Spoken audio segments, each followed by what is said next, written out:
Magandang araw mga ka-agri!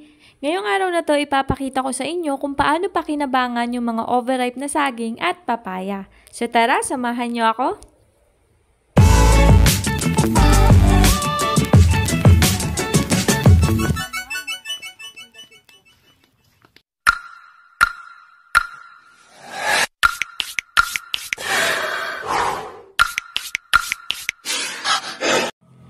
Hi guys! Magandang araw!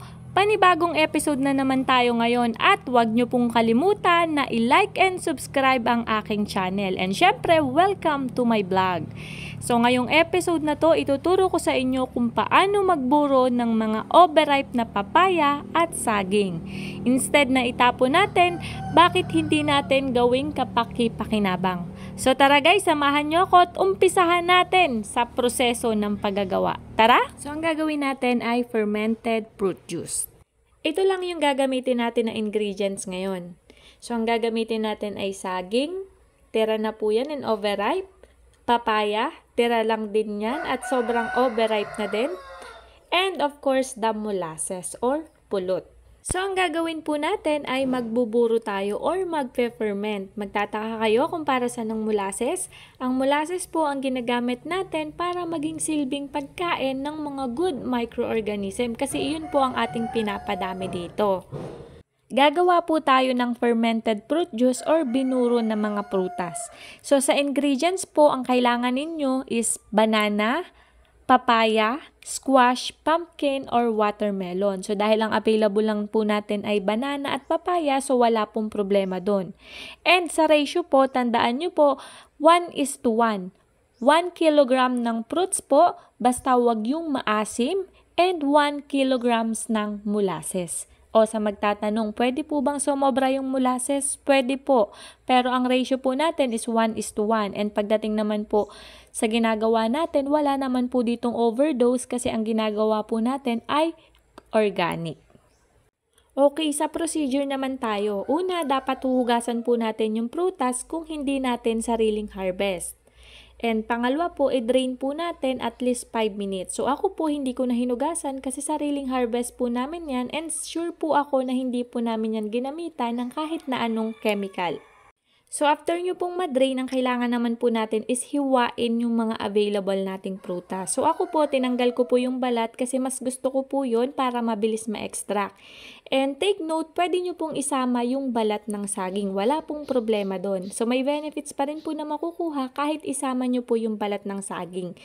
And mas maganda po, mas maliliit yung pagkakahiwa para pag i-extract natin siya, mas madami or mas mabilis yung extraction. So, yun po kasi ang kukunin lang natin dyan is yung katas. And sa proseso po, i-ferment po natin yan. So, ganun din po sa papaya. And yung papaya po namin, overripe na, kaya isinama ko na rin po yung balat. So, wala naman pong problema doon. So, depende po sa inyo kung gusto nyo or ayaw ninyong isama. So, para saan ba yung ginagawa nating fermented fruit juice? So, ito po ay pwede sa ating animals and plants. Wow! Totoo po, tama po ang narinig ninyo. Ginagamit natin to para sa alaga nating hayop at para sa ating halaman. So, ano ba dapat? Paano ba gamitin? Okay, sa hayop, paano ba to gamitin? So, pwede po natin itong ihalo sa kanilang painumin. So, ang ratio po niyan is 2 tablespoon per 1 liter of water. So, wala pong problema kung mas dumami or sumobra kasi wala pong overdose ang organic. Sa halaman naman po, ginagamit natin to as fertilizer, foliar fertilizer. Ano ba ang benefits nito sa ating hayop? Una, nakakatulong to as a taste enhancer. So, ibig sabihin po, mas lalong gaganahan ang ating hayop na uminom pag meron siyang FFJ or fermented fruit juice kasi po ang amoy po niya ay matamis na medyo maasim-asim. So nakakatulong po siya para mas ganahang uminom ang alaga nating hayop. Ang makukuha po nating benefits dito sa halaman ay potassium. Nakakatulong po siya sa pampatamis ng bunga at pampadami ng bulaklak. After po nating hiwain yung saging at papaya, ilalagay po natin to sa isang canister. Depende po sa inyo kung saan nyo po ilalagay. Basta po, dapat malinis. And dapat po punasan niyang sami-sami para po maiwasan ang contamination. And after po natin nun, titimbangin na po natin siya para po alam natin kung ilan yung ilalagay nating molasses. Kasi po ang ratio natin ay 1:1. So after po natin matimbang, ilalagay na po natin yung molasses. So ayan po, napag-combine na natin yung fruits and molasses, and after po nyan, hinalo ko po siya para mas mapailalim yung molasses. So dapat po iwasan natin na magkaroon ng sami-sami yung gilid ng canister kasi pwede po siyang ma-contaminate, kaya dapat pupunasan po natin siya. After po nating punasan, pwede na natin siyang takpan. Mas maganda po kung ang gagamitin ninyo ay Manila paper.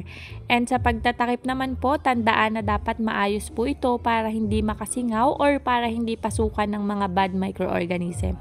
And dapat lagyan po natin ng record kung kailan siya ginawa at kailan siya i-harvest.